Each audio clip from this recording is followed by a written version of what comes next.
Welcome to Shield Maidens, Women of the Norse World, the podcast that celebrates the remarkable women of the Viking Age.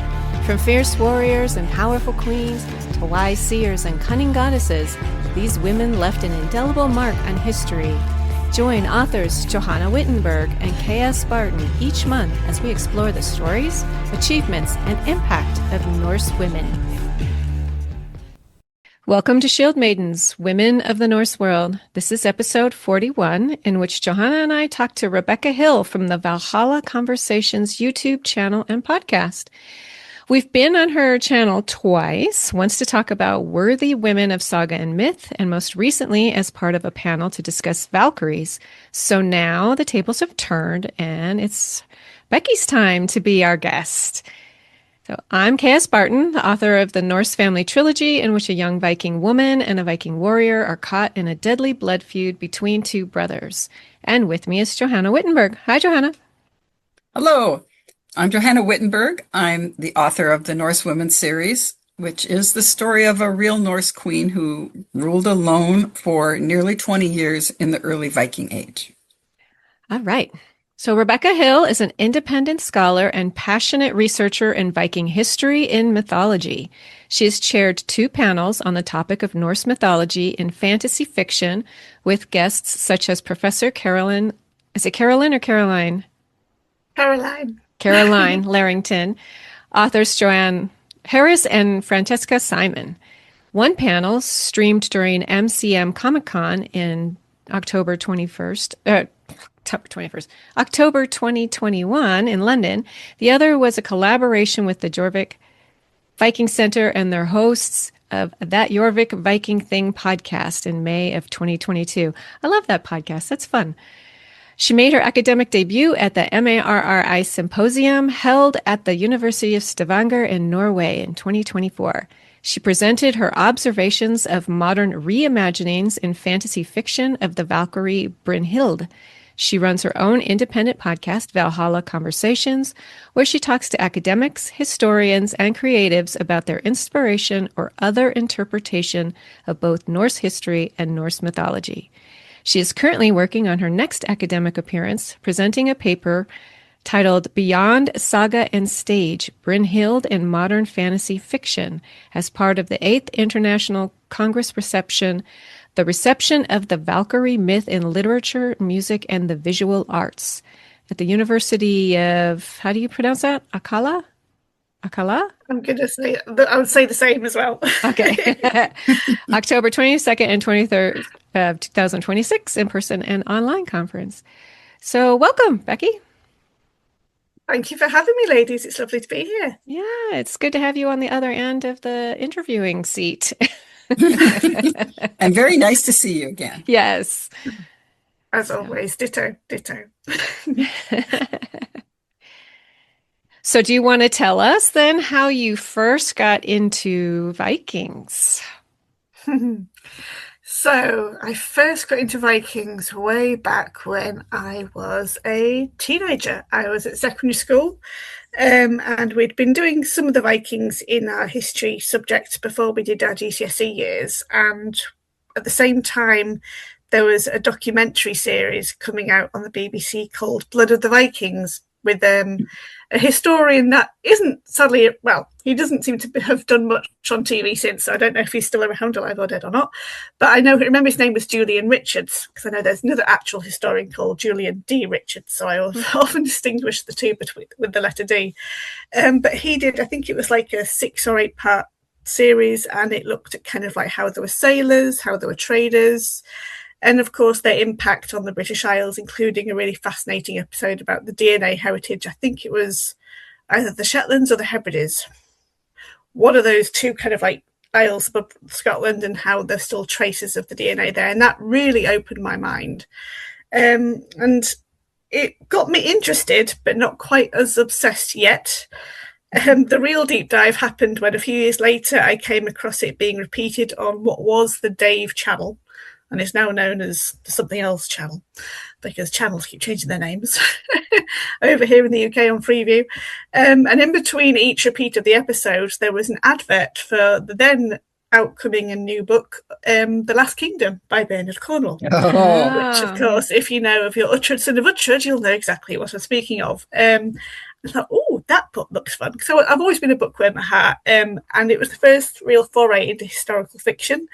And I got the book, I read it, and I just was so immersed in the culture and the history and the place and the people, and hearing the characters speak about Norse gods in particular and all the characters involved in that got me curious, like, okay, well, let me find out about Odin and Loki. So when I was at college, I raided the college library and found encyclopedias of Norse mythology and found all these crazy stories about cows being licked out from ice and Odin giving up an eye and Sif losing her hair. And I thought, this is so crazy, but it's also so cool at the same time because we didn't really touch on Greek mythology much, so we didn't really do anything with the classics that many people might be more familiar with. But it just got me hooked. And then after that, I discovered the subgenre of Norse fantasy fiction, and that primarily came through Joanne Harris's Rune Marks duology, because that came out the same year I was doing my English studies with a creative writing degree here in Huddersfield. So I'd hoped to beat her to the publishers with a Norse book, but she did it for me. But she did a fantastic job, so I can't really complain. And so I kind of like fell in love first through the history and then really deep dived into the mythology. And especially, as you mentioned in my introduction, Valkyries have been my catnip topic for a long time, simply because I love the way that we know so little about them and thus how they've got so many facets of interpretation. And that's why there's a lot of books on my shelf that have Valkyries in them, whether they're minor characters or protagonists. And so here I am all these years later, somehow talking about them in academic circles without a single history degree to my name. So that's awesome. Yeah, I love hearing about people who kind of, I don't know, are interested in something because of a book they read or a poem they heard or whatever. I know this is totally off topic, but when I was in high school, I was really into the band Iron Maiden. And they had a song called The Rime of the Ancient Mariner, and it was all based on Coleridge's poem. And that was listening to that song when I was probably 15, and it got me into the Romantic poets, and I ended up studying them in college and everything because of one silly heavy metal song. So you Isn't never that know funny? what's going to spark that imagination, like The Last Kingdom did with you. I love The Last Kingdom, by the way. Oh, I do too. That came out while I was writing my first book. So it was that and the Viking series on TV. well, I've always loved Bernard Cornwell's books, in particular that series. Although I think the only other book I've read by Bernard Cornwell was the Stonehenge one, which was pretty impressive in itself as well because it was just so thick. It's a mammoth of a book covering a mammoth achievement of human civilization, Yes. in a way. So many books and so many different series. Mm-hmm. Yes, he's prolific. He is. Long may it continue. So tell us about your writings and also the origins of your Soul Chaser podcast. So, kind of, as I mentioned in the previous answer, I did I did a degree of English studies with creative writing because I had the juvenile dream of being the next J.K. Rowling, like so many of us did at the time. And because that was also kind of like just when I was really getting into just loving anything Norse, a lot of my coursework, whether it was a short story or a poem, involved Norse influences. So I've even got a couple of poems about Valkyries or about kind of what was the one I wrote? It was about Halloween being Odin's wild hunt. And even when we'd had to do a sociolinguistics module, which was all about kind of like the origins and history and impact of language development, I decided to do a big study, well, I say big study, a small study on Yorkshire place names to look at how many were actually Norse, which I actually found fascinating. It's revealing, isn't it? It is, because it wasn't just Norse I found kind of like Norman, I found a Gaelic one, I found a Scottish one, Irish one, but it just shows how many cultures and people from different eras and countries entirely have kind of says infiltrated, invaded, and settled in our country and left their mark in their own way. I always describe kind of like England, especially as a mongrel country. We're not pure blood of anything. We've got nothing. Nothing is ever actually English because we've got so much mixed in, and we're a bit like George's marvelous magic medicine. So language is like that too. Yeah. Language just from everywhere. You've got Latin, you've got Anglo-Saxon, you got Norse, you've got French. So yeah. Mm-hmm. And then, I mean, we're English speakers too, so we have it too. Yeah, I mean, it's crazy how much overlaps in the world, really, when you take a big step back and look at it all broad.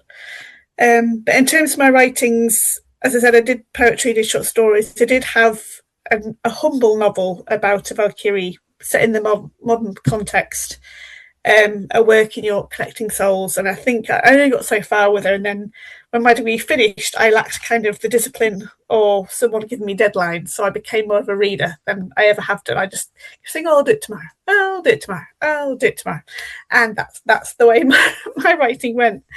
But the name Soul Chaser definitely comes from that work in progress novel, because it was something I thought, well, instead of calling it a Valkyrie novel or something Nordic, which might not actually get much attention, I thought I'll do it more generic. And I thought, well, they chase souls, so Soul Chaser. So this is why it stuck as my social media handle on all sorts of things ever since. But the podcast itself, that came about, as you say, in 2021. And that was not about just after my daughter turned 1.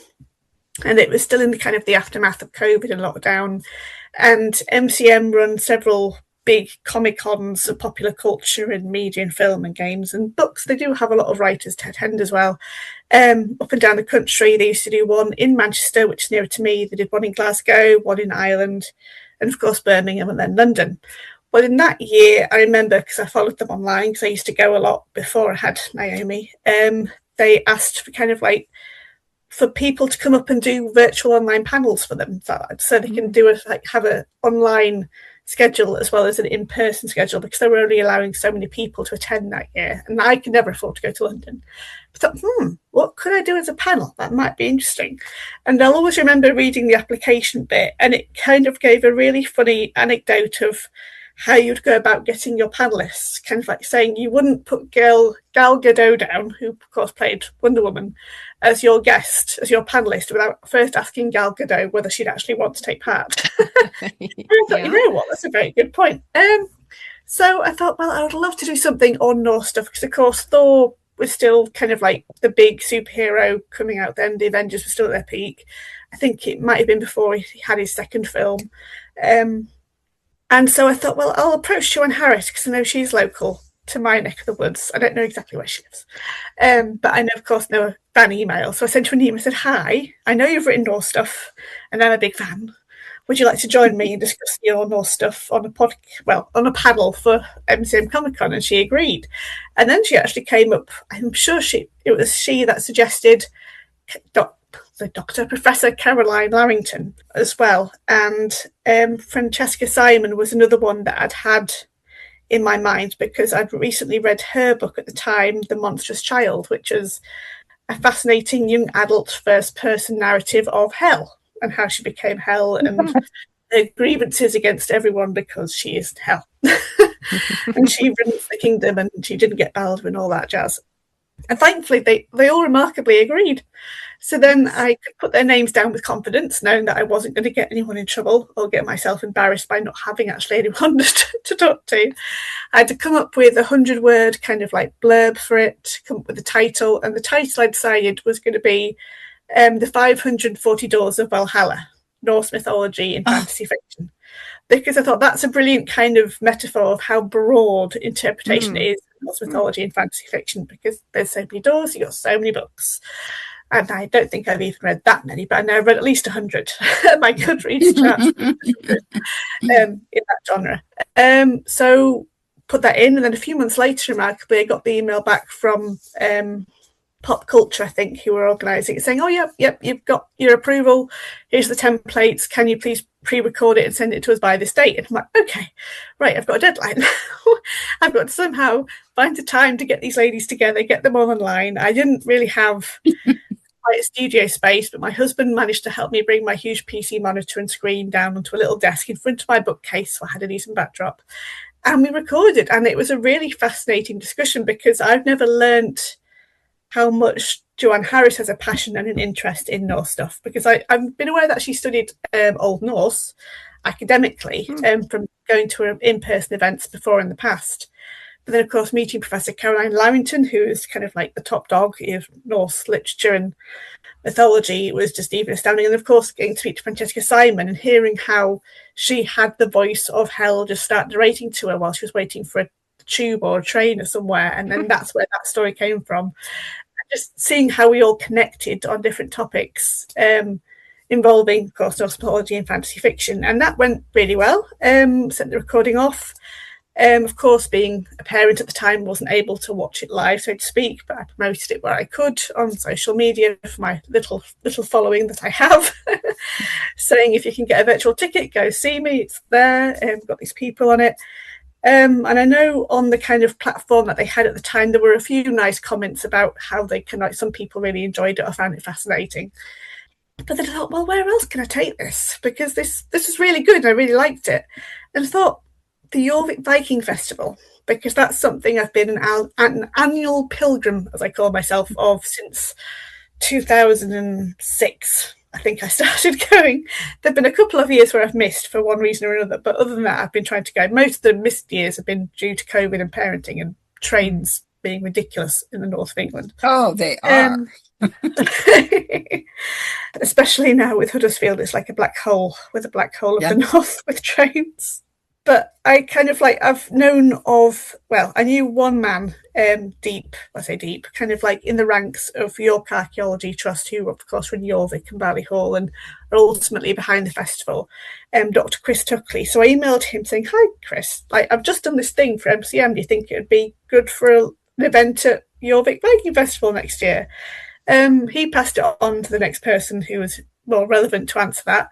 And thankfully, they agreed. They said they'd love to do it, but they'd like it to line up with their own podcast team, which, of course, is the wonderful and much missed That Jorvik Viking Thing podcast, which I listened to a lot during lockdown because they had so many fascinating guests on. And Lucas and Miranda were awesome as hosts. And provided that I was happy to let Miranda and Lucas do the questioning, they were happy to make me kind of like an honorary guest as part of the panel. So I didn't completely lose out, even though I was instigating the whole affair. So I thought, yeah, that'd be awesome. And I think it was that year that they decided to move the festival not from the February half term but to the spring half term, again because COVID lockdown, because this was going into 2022. So yeah, it came out during the festival, so I was a little piece of the official Jorvik Viking Thing Festival for 1 year, which was fun. And even though a lot of the questions were directed to the professor or the authors, I was able to chip in with what my humble theories and observations were, especially when it comes to kind of like women's role. I remember talking about the women's role in mythology, and I mentioned kind of like how we know so little about the Valkyries, but yet they're so epically powerful and they have all this agency and they're responsible and for this and for that. And so that really introduced an interesting debate. So that still, again, it left me wanting more. And I thought, well, what else can I do? And then I came across Alex from Spells and Spaceships blog. This was in the days when Twitter was a nice place to be on. And he had been doing something for a couple of years called Norsevember, where he basically made November a month for all things Norse. And I thought, ooh, I would love to do something for that. But I've already done this twice. I can't keep pulling these poor ladies back in to talk about the same subject, so I need to do something new. And the Vikings Valhalla TV series was coming out. And I thought, oh, I know about Queen Emma. I've got a really good book about Queen Emma. I've read about Queen Emma, so I can comment on that. So I need other people to comment on the other characters and the actual history that's been going on. I went to Sharon Bennett Connolly because she'd done a lot about the women of that entire era, the 11th century. I also got Patricia Bracewell and Helen Hollick, two other great historical authors, because they'd written about King Canute and Queen Emma and that whole Ethelred the Unready situation. And managed to get them in to do a video recording and launched it in Norsevember. And I also did, so that covered like the historical side. And then I did another episode with author Amelia Dillon and Kat Rector. Yeah, I want to say Cat Rector, about their Norse fantasy, the Goddess of Nothing at All, which is an epic book about Sigyn, or Signy, I keep getting the name wrong, wife of Loki. Everyone forgets he has a wife, but he did have a wife. And Amelia Dillon about her book, Daughter of a Thousand Years, which was a real great kind of like time switch novel about Freydis, the daughter of Odin the Red, and her connection to Thor, and then this modern protagonist and how she wants to follow Thor, but she's got a clergyman for a father, and she's also running for political position in America and all that conflict about kind of like old and new and acceptance, etc. And so we talked a lot about with them about Norse mythology, and then it just kind of kept going on from there. I kept thinking of topics and approaching people, and somehow a lot of people kept saying yes. And here we are, nearly kind of a full 30 episodes later, with the official name of it being Valhalla Conversations, just because after episode 5 I thought, well, I can't just keep calling it a random episode. It's got to have a name because it's just me popping up all the time. It's a great title. Yeah, I love that name. Yeah, it's very catchy. I'm kind of jealous about you being so close to the Jorvik Viking Festival. It usually takes place, what is it, like the middle of February or something like that? Yeah. It's around my birthday every time. I'm always like, next year I'll go for my birthday. And that was like 10 years ago. I'd start saying that, and I still haven't gotten over there. It is good. I mean, they've had some good years, and I remember they did a year where they did about women in the Viking Age, and they did about Fabland, and they did Norse mythology, and they did Eric the Red and King Canute. And yeah, I mean, I think one of my recent episodes, which is yet to coming out in July, is with one of the guys who wrote a lot of the most recent finale narratives that go along with the battle, because they went from just doing a typical battle where everyone's just cheering for one side or the other to actually giving it a story and narrative. And listening to him and learning about how his experience of Jorvik growing and evolving was really fascinating. But I must admit, in recent years, it has become what I'd call slimlined. It's got kind of like a set core of events, and it doesn't seem to have much, because I've kept a lot of programs from like when I went back in 2006, and it would be like 5-10 pages long. Wow. It'd have all sorts going on for all sorts of age groups and people and things. But now it's kind of like you can fit it on 2 pages. So it's still there, it's still going, but I think kind of like cost, money, and as my guest Nigel Amos suggested, climate change might also have a thing to do, because of course February is proving a prolific month of either snow, rain, or storms, which aren't always safe or good to have even finale battles in.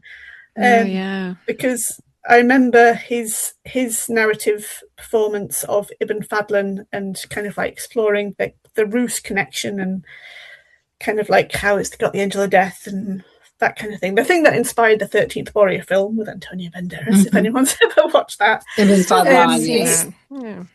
Yeah, the year that was meant to be performed was also the year I fell pregnant with Naomi, and it was in the really early stage of pregnancy. I was wiped with fatigue, but I was determined to go.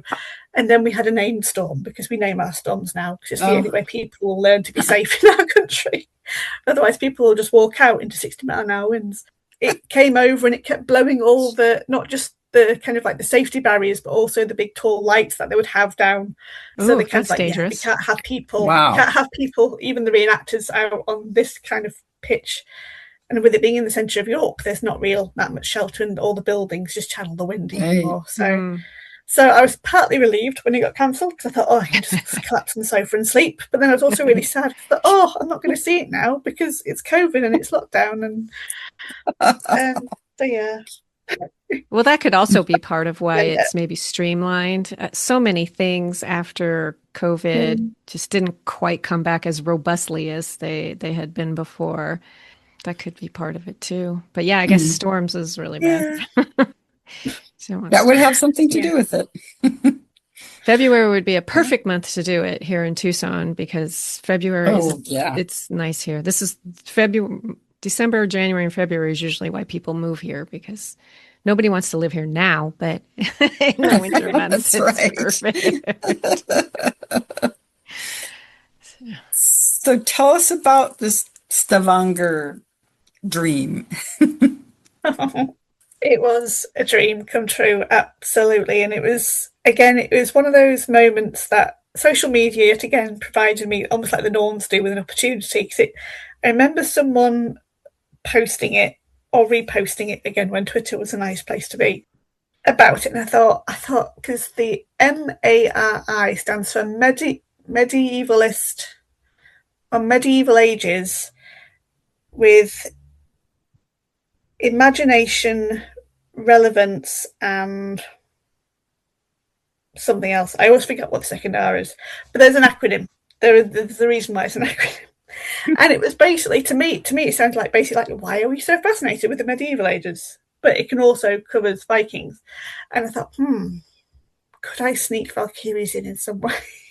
Because I'd read so much by that point in terms of modern fiction featuring Valkyries. And of course, read plenty of non-fiction too. I've kind of like, my reading covers both non-fiction and fiction, both with history and mythology of Vikings. And I kept thinking, what can I put in? And I thought, well, I can't cover the whole genre of Valkyries in fiction because there's just too many there's almost too much of a spectrum of interpretation to cover. I need to narrow it down. And I remember the very first Valkyrie book that really got me was by T.J. Ayer, who I think she's based in New Zealand or comes from New Zealand, and her book was called Dead Radiance. And it's a very much typical young adult novel, but involves the character discovering that she is the reincarnated, or well, I say reincarnated. She is the genetically reborn version of Brynhild, because scientists actually found a body, albeit with wings, in a grave in Sweden, of all places. Sorry, spoilers there, but that is the gist of this book, as well as all the teenage issues and angst that comes with any good young adult book. I thought, Brynhild, now that's interesting. Have I come across her in any of the books? And I looked at my shelf and thought, actually, I have, albeit briefly.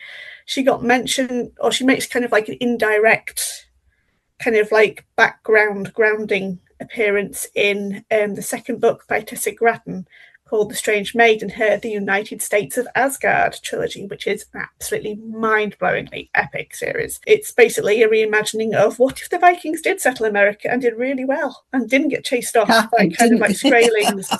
And what if the gods were also corporeal? And what if we didn't have a president, but we had Odin and we had a council of Valkyries instead, and they were also kind of like more like priestesses more than kind of like spirits that you only see when you die, kind of thing. And the cultures, she's completely rewritten the world to make this happen, and it's just absolutely fascinating and amazingly detailed. But The Strange Maid has a strong Valkyrie theme, character, protagonist, cohort going through it. Although it does shift more definitely to a retelling of Beowulf in some ways, Brynhild does get mentioned because, of course, she's the most famous Valkyrie people can think of in our present day real world. So I thought, okay, I've got 2 books there. Is there any more? And then when I did some Googling, I came across Kate Hartfield's book, simply titled The Valkyrie, which is an entire focused retelling and exploration of Brynhild's origin story as a fallen Valkyrie of Odin, but from her point of view and Princess Gudrun's point of view. So it's like a dual feminist narrative. And that I managed to read that within 2 weeks in order to try and fit it in to the abstract, which took me a long time to write because I haven't done academic writing to this standard level or degree for a long time. I graduated in 2009, and as I said, it was with English studies, but the creative writing. I can write how I speak. I can't write how academics think. There's a whole bridge, a chasm between those 2 different things. Thankfully, because I work at a university, I was able to seek out the support and guidance of a lovely, oh my God, I can't believe I've forgotten her name, a lovely lady who was our resident National Writing Fellow. So they have these kind of like authors such as yourselves who come into universities and sit there for a year and help people with academic writing and vocabulary and phrasing. Nice. That's really great. Yeah, it's a very well sought after position because I have some other author friends that have been trying to do the same thing and they don't always get their application accepted to even become a National Writing Fellow, let alone get a position at a university. But she helped me for a good 10 weeks refine and rewrite and get my abstract because it had to be 150 words, no more, which is... I'm rubbish at being concise. If you ever give me, if I ever send you a birthday card, I'll write you a paragraph more than just the words "Happy Birthday." Well, 150 words is so short. It is very short. That's a tagline, really. Yeah. yeah, so I had to really get that honed in and, of course, come up with a title for it. And my title pretty much fitted the bill. It was called Reimagining Valkyries in Fantasy Fiction, The Legacy of Brunhild, semicolon in between those two sentences. Nice. And we sent it off at the end of November 2023. Yep. And then by April, no, not April, February, because I remember it was on Valentine's Day, specifically Valentine's Day in February 2024. I got the email from Professor Oliver, who works at Stavanger University, saying, "Hi, congratulations, we'd like to accept your abstract. Can you please write a paper presentation to give in Stavanger at the end of August?" I'm like, oh, I've actually got to go to Norway now. I've actually got to write a presentation. Thankfully, my husband, who is the bank to a lot of my things in my life, was happy to give me the money needed to afford to get over there. Because it's actually quite pricey compared to the UK, and had to Yes, it book is. flights and accommodation and food and all that. Because it was a really great 4 day kind of thing. We had obviously the first day of getting there and kind of like a welcoming event, and then we had 2 days of talks. I was on the first day, I think. I think it was the first day, first or the second, one of the two. Take your pick, 50-50 chance. It was 2 years ago. My baby brain is making me forget all sorts. And then the last day, we actually spent visiting some sites around Stavanger. So we went to the Three Swords of Harold Finehair, I think. Yes. Who put them in to signal the end and the union of Norway by the fjord where they think the battle happened. And then we also went to the really cool Iron Age farm museum there, which you can kind of see where the heritage of long houses came from with this huge reconstruction. So, yes, so after I got the abstract accepted, I then again liaised with my National Writing Fellow to really hone in on writing the paper presentation, making sure it was under 20 minutes, making sure I could cover everything. There was a lot to cover. There was a lot I wanted to say, but I had to really cherry pick what I could fit in because, as one of my author friends who has recently become an academic himself, James Aitchison, explained, sometimes presentations like this are described as kind of like the early research showcase more than the full research showcase. So I got to do that and went to Stavanger, met some really awesome people. Some of them have become guests on my podcast or upcoming final guests on my podcast before it closes, before my little Viking boy invades my life, who's wriggling around in my tummy. Yes, we're talking about you. So yeah, they were all amazingly accepting because I felt such a black sheep. I mean, I've had imposter syndrome at work before, but this felt a whole new level because I was thinking, I'm the only one here that hasn't got a PhD or a degree or a doctorate in anything or even a master's. But they were all kind of like fascinated to hear what I had to say, and I was fascinated to hear and learn what they had to say. And yeah, just made some really nice friends and obviously got books by them that have come out since or had, as you say, had them on the podcast. And they're still happy for me to tag them when I find something cool and Viking geeking. Think, oh, look, have you seen this? Have you seen that? Have you seen this? But yeah, it was a whirlwind 4 days. But it was definitely, besides kind of like having children and getting married, it's definitely up there with the highlights of my life. And I'm still quite pinching myself that it actually happened, even though it feels a lifetime ago now. And I would love to go back one day to Stavanger because we went and did a fjord cruise up. I forgot the name of the fjord now. That's going to annoy me. It's on the tip of my tongue. And I'll always remember seeing the waterfalls and the huge granite cliffs. And I mean, it was an overcast day, but it was still really lovely. And I just keep thinking, oh, I just want more. I just want more. But life keeps pinning me down. So yes, that's how Stavanger happened, really. That's so marvelous. Great. That's brave of you to just be like, I'm going to do this. Yeah. I mean, you went for it and made it happen for yourself. Well, The PhD people, they maybe really liked your freshness and the fact that you Mhm. were coming at this from a different perspective than having like gone through university and all of that. There's a different flavor of learning that you get when you do it outside of an academic setting. Because you don't have to have academic rigor, Right. as in rigor mortis. No, but it can be kind of paralyzing because there's so many strict guidelines that you have to follow. So, I certainly learned that when I had to then turn my presentation into a full-blown article paper because they were then wanting to do a volume and they wanted mine in it. And I'm like, okay, I guess I can write more on it. And of course, I did what I thought was a good job. And by that point, sadly, my friend who was the National Literary Fellow had left the university and someone else had come in. But I didn't have time to really catch them up to speed with what I've been doing. So I thought, well, I'll just do it solo as best I can, trying to keep an academic cap on, so to speak.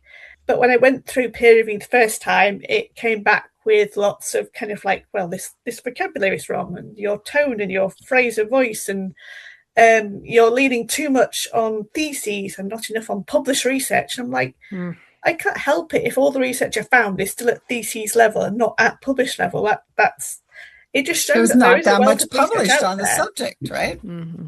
Yeah, it was a real, that was another steep whirlwind of a learning curve, and I thought, oh gosh, okay, I've got to go back to the starting board, review all my research, do a bit more research to make sure there's nothing else I could pick up from published accepted academic sources. And it was that kind of, I guess, that level of hierarchy and acceptance which really kind of made me think, maybe I don't want to do this again. Maybe I don't want to do this again once this is done. Because if I could just write it as a long blog post, I'd be happy. But no, I've got to not just have the referencing system and the formatting, but as I said, the tone of voice, the vocabulary, the phrasing, the use of commas, the not having long sentences and having diagrams and figures named. I managed to redo it all, resubmit it, and it managed to get through peer review that time. And then the editorial feedback came back, and they wanted me to address the issue of what's the difference between a Valkyrie and a shield maiden. And I'm like, okay, I'll just add another extra 1,000 and odd words to this article. Because I kept thinking with my university studies head on of there's the word count, and if I go over this word count, I'm going to get penalised in some way. It took me a long time to learn that they don't really have a word count. They do initially just to get you started, then after that, they just want to get it right. Because that's why they call it a chapter and not an article. But yes, so I managed to, I think, address all the editorial feedback points, send that in, and then it has been 3 months now, and fairly recently got the word that, yes, all those chapters that were accepted past editorial feedback have now gone on to the publisher. So the publisher's now got them, they're going to do their fancy layout setting, and then at some point in the autumn we'll see proofs, I presume digital ones, just to make sure it's all right, and then after that, it'll be published. I'm not sure if it'll be print or online only. I'm not even sure if it's going to be open access. I'm assuming they'll tell me that at some point. But yes, so at some point, I will be able to call myself a published writer, even though it's in not the field that I initially set off with 20 odd years ago. Hey, life fabulous. Does that sometimes. Yeah, that's great. That's a lot of work you put into that. Boy, no kidding. Fascinating process. Juggling parenting and just work, because I work part-time since having Naomi, and just kind of like having the own time to see family and do all the things that life needs when you're a woman, a mother and a wife. It was taxing. I can see kind of like it's a lot easier when you're an actual academic and you have days, not just nights, to get everything done. Yeah, I can relate. I have a master's in humanities, and I was never great at that academic writing. Even my thesis, instead of like a big long thesis, we had to, in my program, we had to write 2 publishable like length papers that we then had to send off to and mine didn't get accepted. I didn't think they would. I was just like, because like you said something earlier about how you write like you speak. And I was exactly that too. I wrote like I spoke, and whenever I tried to be like really academic, I did that with one paper, and my professor came back with like, this sounds really stilted. Why don't you just relax when you're writing? And I'm like, everybody's been telling me to be more academic, and now that I try anyway. So yeah, I totally get that. And so I applaud you like sticking with it and really getting that. So you got it submitted. Because once I got my rejections, I was like, done with this. I'm on to the next thing. Well, I thought I've got so far. I've got to keep giving it my best, and if my best isn't good enough, so be it. Because I kept saying to myself, even if it does bounce back, it's therefore still mine because I own all the copyright. It's not gone to anyone, and I could just turn it into a series of episodes on my podcast if I have the time and energy left to put into doing that kind of thing. And I still would love to do a whole like if people go back to my podcast and listen to our amazing panel that we had with you guys speaking about Valkyries and all the topics we spoke about in that episode, there was so much more I thought about after I thought, oh, we didn't talk about that one and that thing and that thing. Oh, yeah. There's so much more. I would love to do a deep dive kind of into each typical angle or aspect of Valkyries and why we think of them the way we do.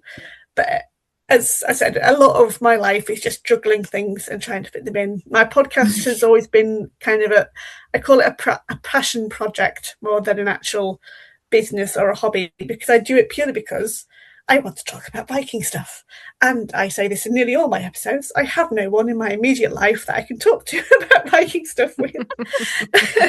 No one nearby. None of my mum friends are interested. My husband isn't interested. My mum isn't interested. My sister isn't interested. My daughter, she's only 5.5, so she's got a very short attention span.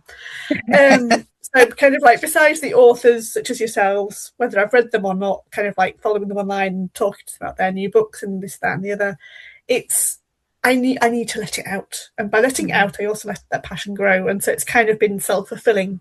It fulfills me kind of like first and foremost, so it's a bit selfish. But if someone else benefits and enjoys the chat, then that's the cherry on the cake for me personally. That's why we do this one. Yes. Yes, it is. So, because that way you get to talk to all these interesting people who study Vikings that you probably wouldn't have ever talked to. All the guests we've had on, yourself included, like I never would have talked to anybody.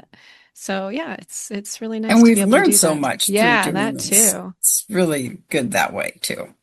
Yeah, and it's just amazing how many different aspects of Viking culture, history, heritage, mythology, kind of whether it's modern, recent, or really ancient, that can connect so many people, because thankfully, like yourselves, I found that nearly all the guests I've spoken to, including yourselves, are all equally passionate as I am, and it's just like fireworks going off when the conversation really flows. And you're kind of like, you're like, yeah, they did this, and yeah, they did that, and no, they didn't do that, but they also did this, and it's the eagerness and excitement. It just makes me like a giddy puppy, I think. Yeah. So I just have a question: has there, since you started really doing a deep dive on all of this, was there anything in particular that really surprised you, either about Valkyries or Vikings in general, or anything like that, that you went, oh my gosh, I had no idea. That's wild. I'm actually having to stop and think about all the different things I've ever talked with about anyone, let alone read or researched. I think it didn't quite involve the podcast as such, but certainly kind of like when I came across the book Queen Emma and the Vikings by Harriet O'Brien, that was a real, again, it was like when I first saw the Blood of the Vikings documentary series, it was a real mind blower about, oh my gosh, we had this queen. She was married to 2 kings. One was a Viking. Why didn't I get told at school, considering I'm in England and therefore English, that we had a Viking king? Why is he so forgotten? I know we learned all about Alfred the Great, hurrah for Alfred, but this was Canute, who also got called Canute the Great. The second, it was like, why is this so scandalous? And learning about Emma herself, of course, as a woman in that time of history, surviving the Viking attacks, having sons with 2 different kings, and ultimately leading to Edward the Confessor and all the 1066 stuff. I mean, if we didn't have Emma and Canute, you wouldn't have the fiasco that was 1066 and William the Conqueror coming in, who was, of course, her nephew. Right. So it's this whole era of history that people just don't know about, and this is why it's a scandal. I thought, why I got hopeful when I heard Vikings TV series was turning it into a TV series. But then they decided to be very what I call Doctor Who with the timelines and have people around that wouldn't have been around. Either were dead or too young or middle-aged or not even born yet. That was wild. So, yes, it was.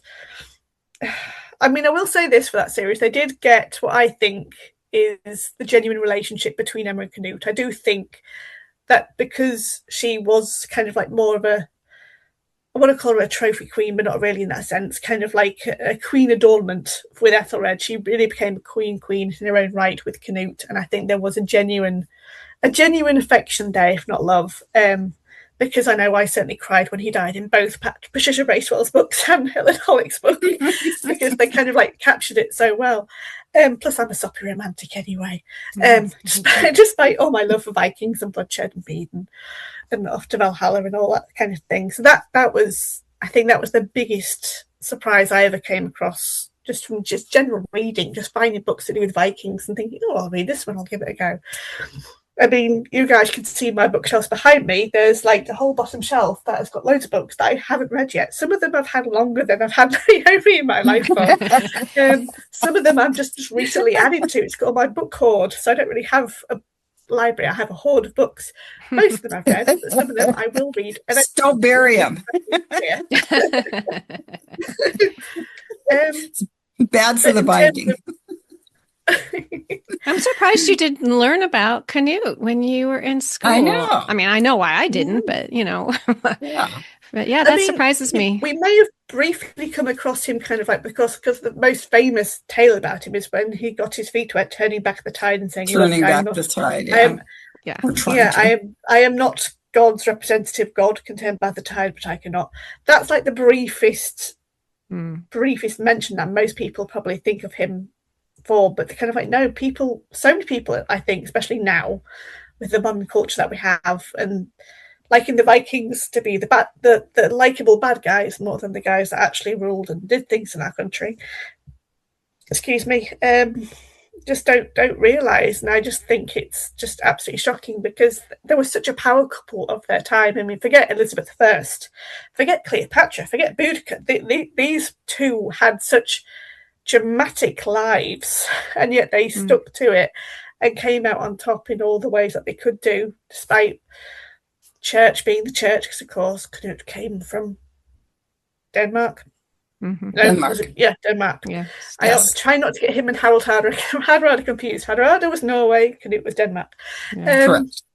And they all fought with Sweden because that's what Scandinavia was like back then.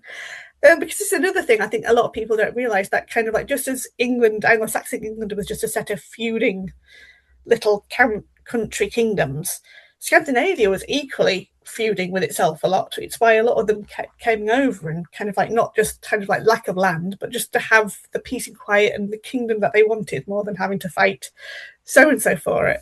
But in terms of mythology, I think the thing that's always piqued my interest and definite curiosity, in terms of, especially with Valkyries, is certainly in modern fantasy fiction, how many different ways they collect or choose the dead.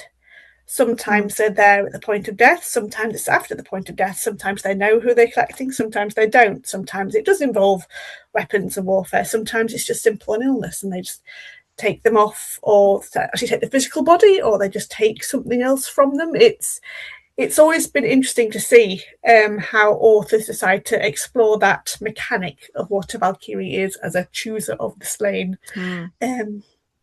Because in terms of the Dead Radiance book by T.J. Ayer, her protagonist, known as Bryn, because she didn't like the name Brynhild, she has kind of like almost, not quite a spider sense, but almost like a special sight, so people will start to glow when they're about to die.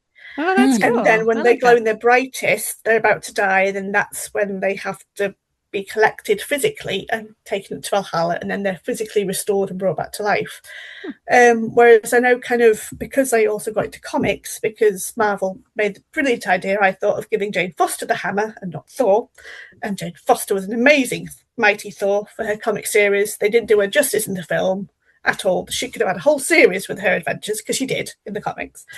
But that character in the comics line is actually now the one and only Valkyrie. So actually they've kind of like kept her in the Nordic timeline, but actually having her die and then come back as a Valkyrie after all the other Valkyries got copped it, basically, for one reason or another. But in the comic universe, Jane Foster can see the impending death of people by a huge glowing, an orb of a skull around the head, and the bigger the skull, the more imminent their death is.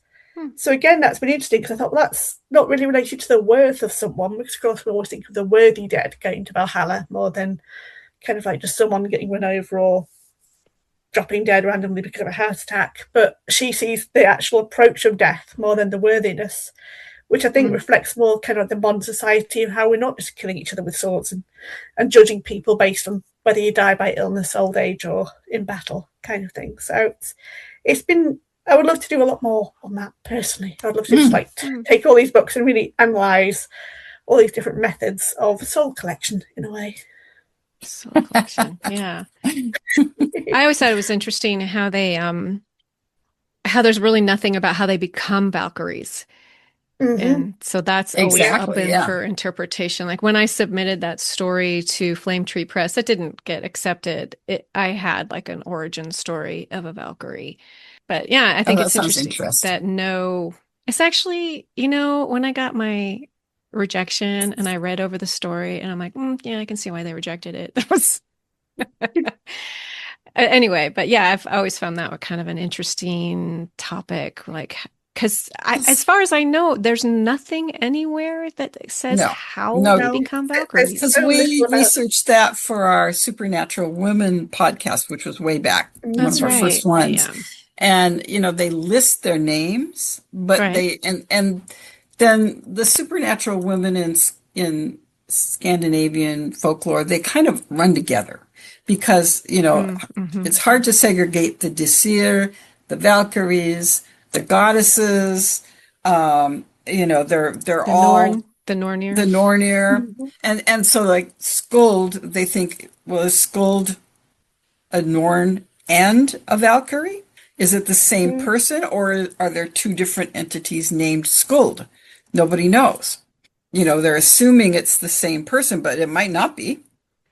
They reused names a lot in Scandinavia.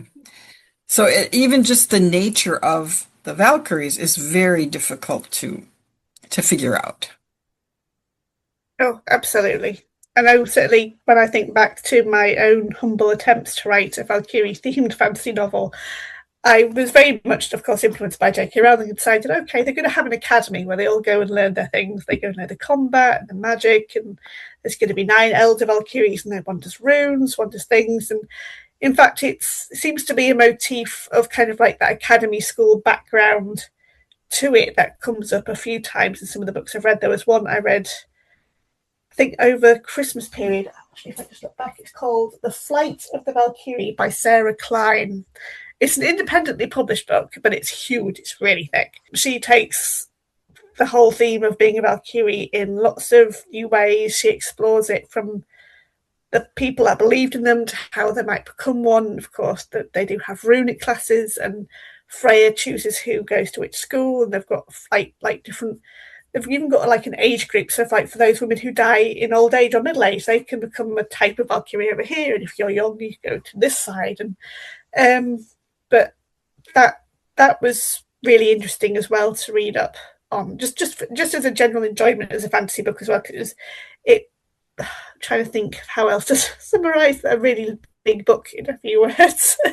This Norse lass unfortunately gets murdered, and she decides that when she learns that her murderer is going to become the next chieftain of the kingdom that she's from, she decides to abandon Asgard and go down and teach him a lesson and what for. There's all this other stuff going on, and she does have a strange connection all the way back to Brynhild and Sigurd as well, kind of like in her ancestors.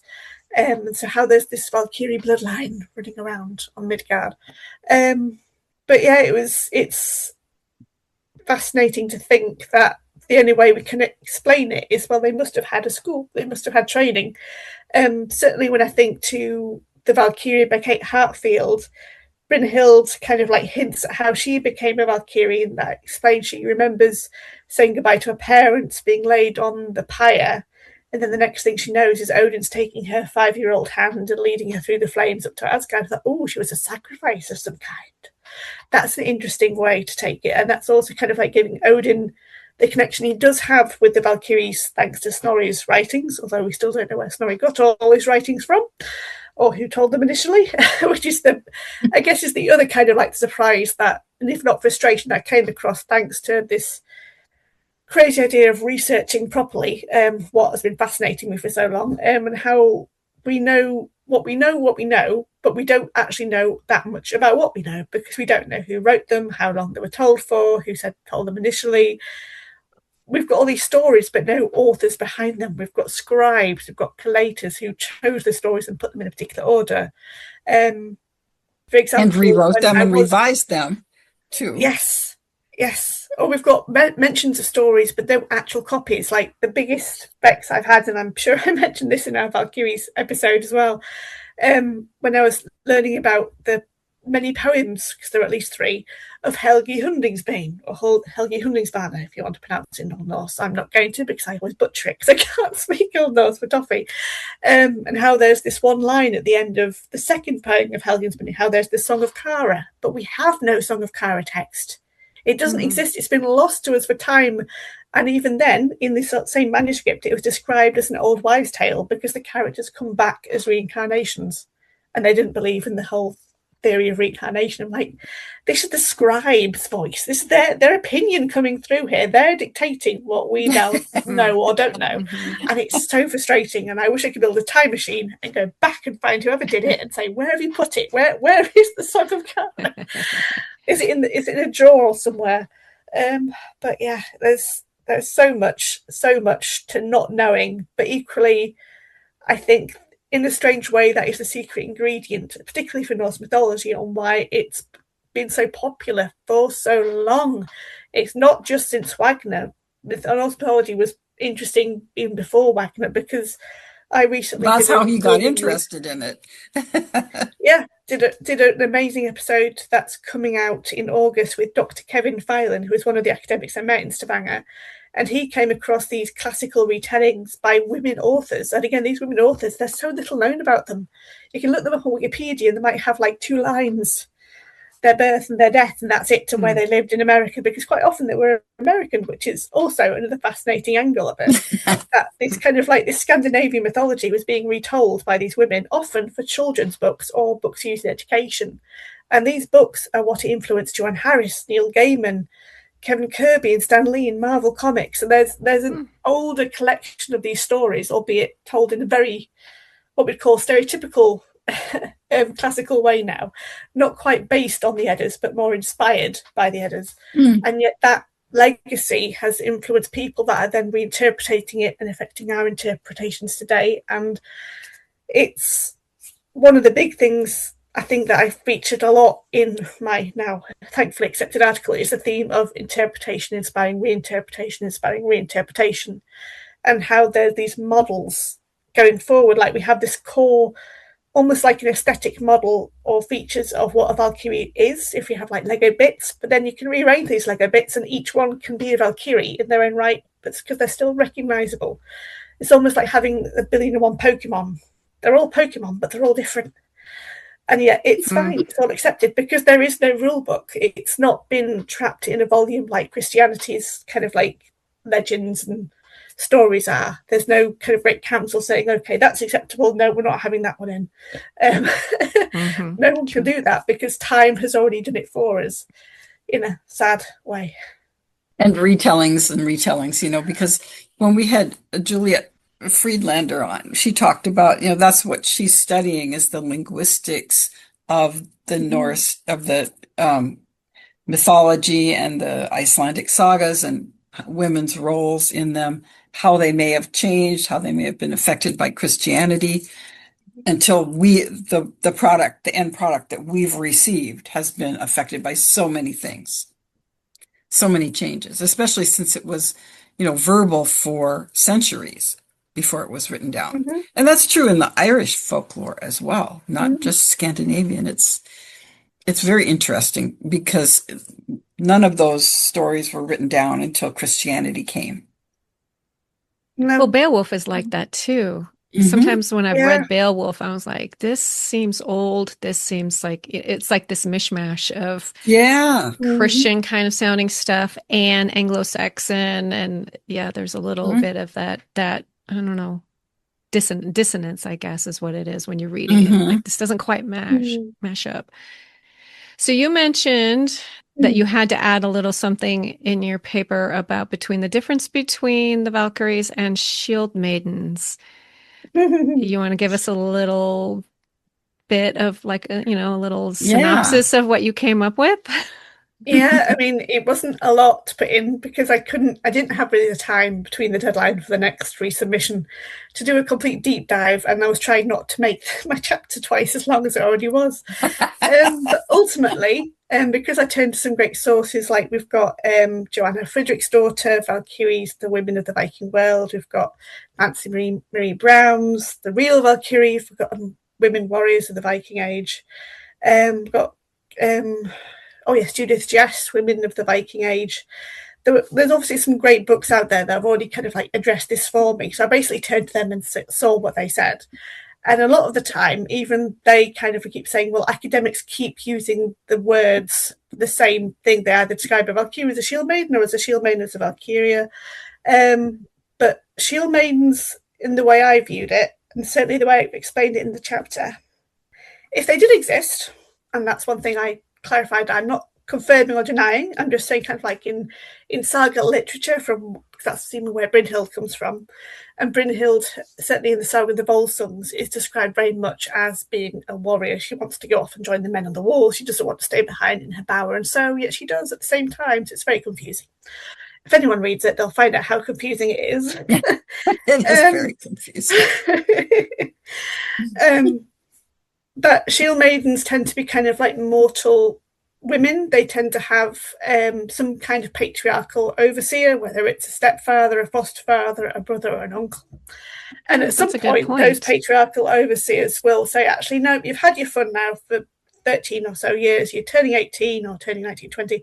I want you to go and marry so-and-so and settle down and do sewing and embroidery and become a housewife and have kids and all that. And a lot of them tend to do that, even though some of them, as for example, with Helgi Hundingsbane, they decide, actually, no, I'm going to find someone else to fight my battles for me and save me from this marriage, and drama and tragedy ensues, usually, is the case.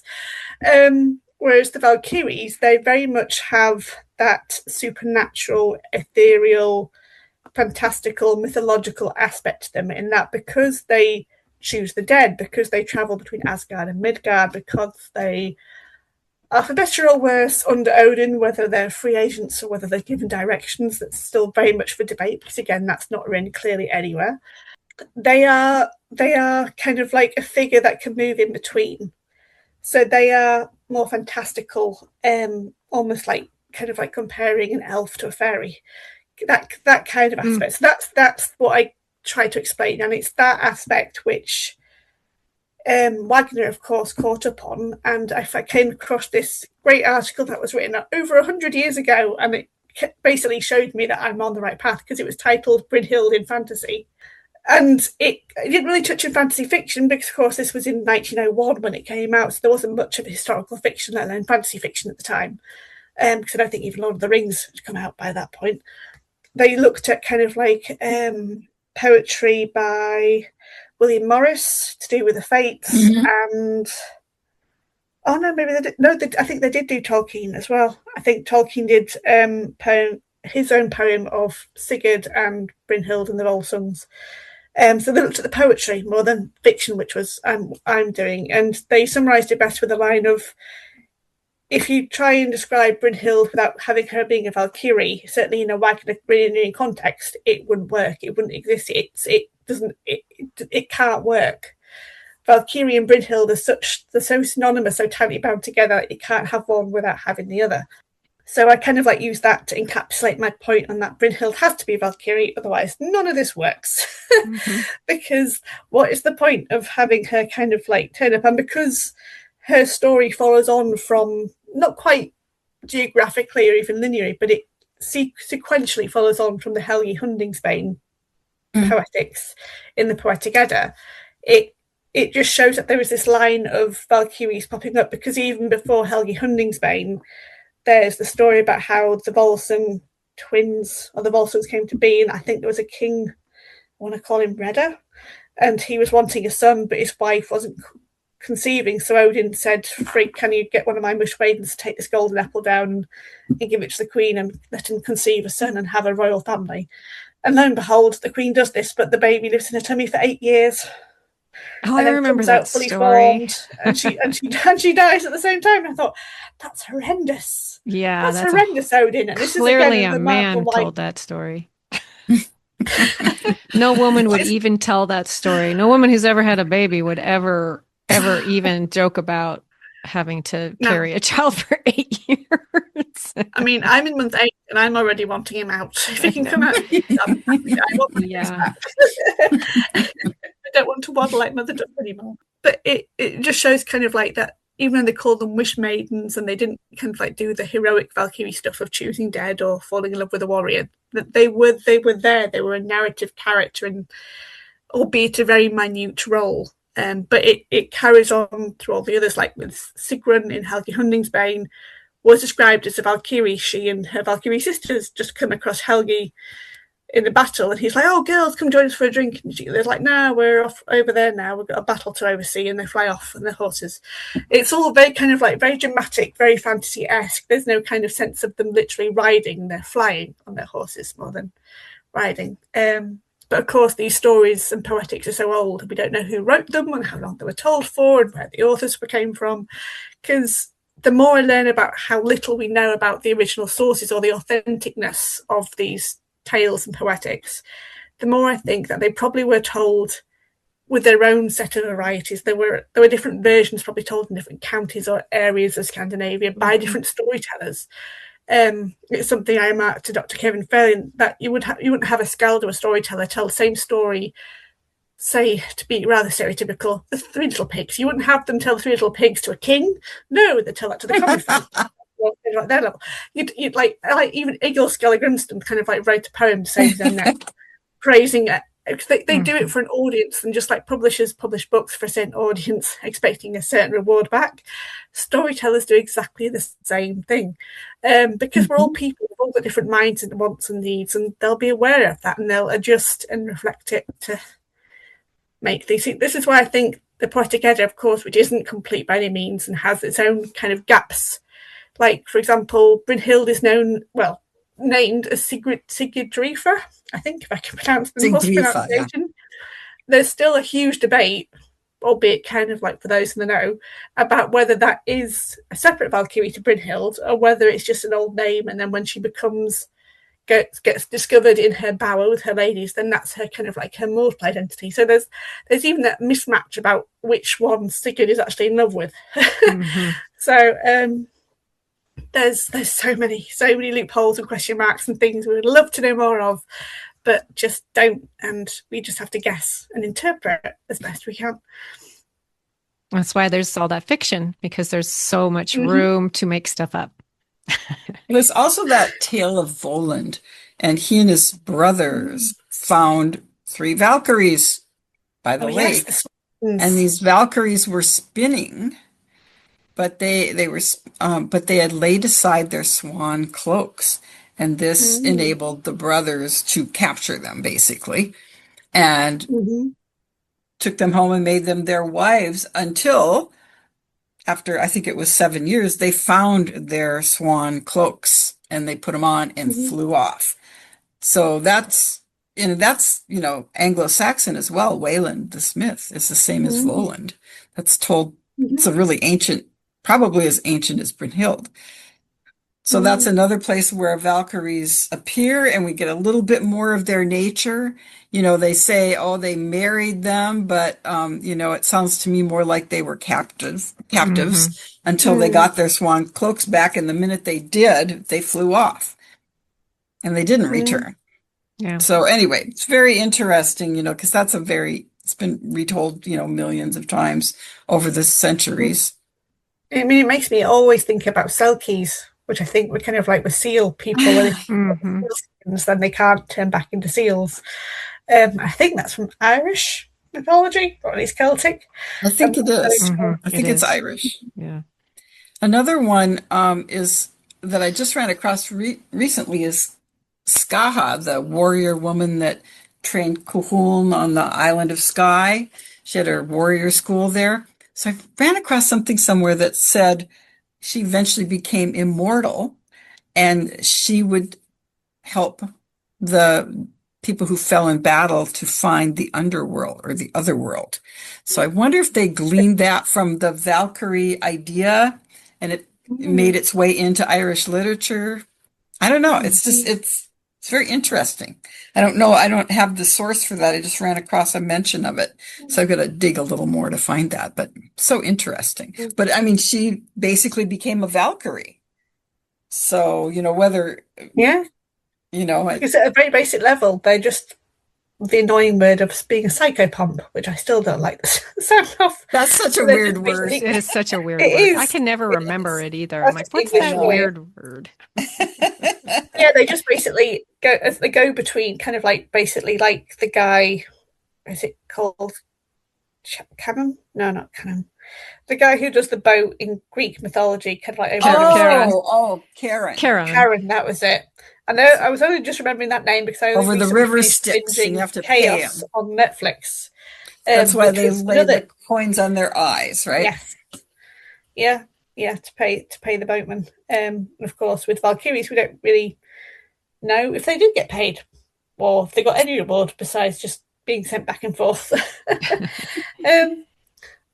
But yeah, there's so much to it, absolutely so much. Mhm. I could really talk about it for hours. So I was thinking about what you were saying, and I was thinking, well, maybe like Valkyries are all shield maidens, but not all shield maidens are Valkyries, something like that. So, Well, and shield maidens are women warriors. Valkyries didn't fight. they didn't actually fight. That's true. Right. I mean, they were armed, but they didn't. Very true. There's no, I don't know of any place where they're talked about that they're fighting. Yeah. True. And one's supernatural, the other one's not. Shield maidens are mortal women. Valkyries are supernatural beings, as far as I can tell. And whether they were once mortal women who died, that we don't know, and became immortal. That's a possibility. I just had this idea.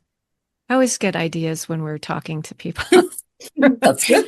Wouldn't it be kind of fun to write like a little anthology of short stories about different Valkyries and the different ways, or the different ways they have become Valkyries? Like one was sacrificed, or one did this. Origin stories. Origin stories. A collection of origins. That would be fun. Yeah. That would be fun. I mean, their names would certainly give you a lot of scope, because I always kind of like, when I was first writing my very humbly forgotten and gathering dust work in progress novel of Soul Chaser, and kind of like I can still cringe remembering how full of cliches it was, because I was notoriously bad at being we have to learn how to write. We all do that at the beginning. But I remember having a Valkyrie called Mist, and we had Skuld, and we had Skoggle, but of course they mean kind of like host fetter or spear thrower or shield breaker, or they've kind of, that's one thing I kind of like really didn't realize as much, how much their names are all kind of like almost onomatopoeic words for war, for battle, for the din, for the madness, for the chaos. So they do have that intrinsic connection through to kind of the gory bleakness of life, fighting against life and ultimately leading to death, which is of course one thing that has been completely whitewashed, without sounding too racist, kind of like with modern interpretation of Valkyries being beautiful women in skimpily clad armor and that have wings. I would love to know who gave them wings, because they never had wings. They either had horses or they just flew. They didn't necessarily have wings. Well, maybe because they flew, some artists gave them wings. I sometimes do wonder if it's another aspect of Christianity creeping in, because they're often compared to angels. The angels. I think I mentioned in a special episode that we did, like one of the books, because I, of course, I've read lots of children's fiction on Vikings, both historical and fantastical, and there's some good ones out there. And I've got one that's made by the Little Golden Books series, and it's simply called The Vikings. And on the last page, it mentions about Valkyries who are like angels guiding the dead to Asgard, which is like heaven. And I'm like, there's such a strong comparison there, but it's not the same thing. Not the same thing at all. But they didn't give her a wing. They did put her on a horse, and she was riding on a rainbow. So I'll forgive them with the image. Although, of course, the historical Vikings have horns. But that's a whole other thing that we just can't shift away from. Just like we can't shift away from Valkyries being beautiful women, thanks to Ragnar. Or at least kind of like not having spears and kind of like metal bras and flowing cloaks and all that kind of thing. I hate that so much. Helmet. The winged helmet is just as iconic as the horned helmet. Yeah, you're right. Yeah. It is. I hate the male fantasy version of I these know. Valkyries with their metal bras and Hmm. stuff where they're I so know much skin is it. exposed. And I was like, Hmm. what self-respecting person goes to a battlefield dressed like that? Like, I'm sorry. Even if a supernatural person would do that, not do that. Ugh, I Yeah. I In a just hate world that in general. where media and imagery is so prolific, it's I think that's in the whole deep dive in itself, kind of like Yeah. how imagery is used. I know when I recently had a guest, Dr. Simon Trafford, who again I met in Stavanger on to do an episode about mead and its historical kind of origins, but also its branding in Mm. today as being a Viking drink, even though it was exclusive, very much exclusive as a Viking drink. I was telling him about an energy drink that I'd come across in a supermarket here in the UK, and it was I can't remember the brand name, but the flavour was simply called Viking berries. And on the can, there was an image of a very stereotypical Viking warrior. He had a horned helmet, he had skimpy furry bits, he had crisscrossing kind of like shield braces, he had a round shield on his back. He also had two swords, bit of an overkill. An axe was also visible over one shoulder. But then on the opposite side of the can, there was a woman who kind of like had a furry cloak and again, very skimpily furry clad. And she was holding a two-handed axe, but then she also had a feral looking wolf beside her. And I'm like, is that meant to attract the women drinkers to this drink? Because it's not attracting me at all. I'm just like, what are these things? And the real baffling thing was around these two characters were all these skulls which had horned helmets on. And I'm like, are these Vikings who have killed Vikings? Because that's what I'm getting from the horned helmet imagery here, going kind of like on the characters and on the skulls underneath, because that doesn't make any sense. But yeah, it's there's a lot to be said about how the image of the Valkyrie has helped sustain her in various ways and forms, but ultimately has also kind of like been kind of like challenged, if not corrected, in a lot of the fiction that I've read, because they're not always like that at all. Wow, that was fun. Yeah, very fun. Is there anything we Great didn't touch discussion. on that we need to get into? Gosh, no, I don't think so, because I know I've been talking a lot. Probably too fast at times. It must be getting My mum late was where you're telling me at too. before this, she goes like, oh, no, it's only 10 to 10 here, so we're not too bad. Oh, that's Not good. too bad. Well, thank you so much for coming on and talking with Yeah, us. it's wonderful to Yeah, it was have fun to you. have you. We'll do it again. Thank you. Thank you. Yeah, we will. Yes. And I hope everything goes well with the little Mhm. Viking. Yeah. Yes. As I keep And with saying, he's you, about to Mama invade my Viking. life. Oh, thank So, you. yeah, yeah, Thank you. It's great. been fun. It's been awesome to touch on all things Norse because, as anyone can tell, I could literally just keep talking and talking and talking. Okay. Us So too. interesting. Yeah. All right, we'll see you next time. Thanks for listening. You can find Johanna at johannawittenberg.com, where you'll find a free short story, a prequel to her Norse Queen series. And you can find me, K.S., at ksbarton.com, where you can also find a free short story from me, a prequel to my Norse family series. See you next time.